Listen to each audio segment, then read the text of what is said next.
Hari ini kita akan bahas kisah menarik dari buku Psychology of Money yang melibatkan dua tokoh yaitu Ronald James Reed dan Richard Fascon. Ronald James Reed adalah seorang pria biasa yang bekerja sebagai tukang kebun dan petugas pompa bensin. Meskipun dia hanya memiliki pendidikan formal yang terbatas, dia berhasil mengumpulkan kekayaan sebesar 8 juta dolar atau 120 miliar rupiah melalui investasi dan pengelolaan uang yang bijaksana. Dia menjadi seorang kaya dengan memberi saham sedikit demi sedikit dari penghasilannya yang kecil dan menunggu sampai saham tersebut tumbuh besar.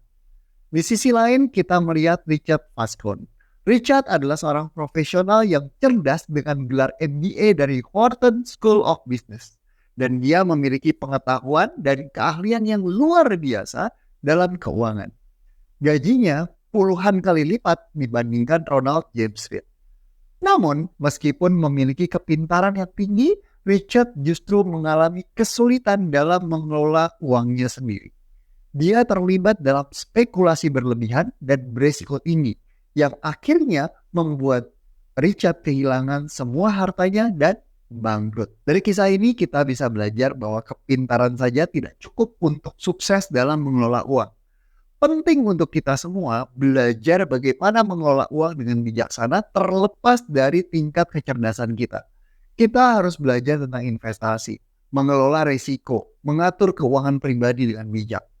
Tapi yang lebih penting adalah sikap kita terhadap uang. Kita harus bersikap tulus, bersikap santai saat berbicara tentang uang. Seolah-olah kita sedang berbicara dengan teman dekat. Jangan biarkan uang menjadi sumber stres atau obsesi yang mengendalikan hidup kita. Ingatlah bahwa uang hanyalah alat untuk mencapai tujuan hidup kita. Dan uang bukanlah tujuan akhir itu sendiri. Jadi teman-teman, jangan biarkan kepintaran Anda menjadi penghalang dalam mengelola uang dengan bijaksana. Belajarlah dari kisah Ronald James Reed dan Richard Fascon bahwa kepintaran tidak selalu berarti pandai mengelola uang. Jadilah tulus dan santai dalam menghadapi uang dan ingat bahwa penting untuk belajar bagaimana mengelola uang dengan bijaksana agar bisa mencapai kebebasan finansial dan hidup yang lebih baik. Terima kasih sudah nonton dan sampai jumpa di video-video berikutnya.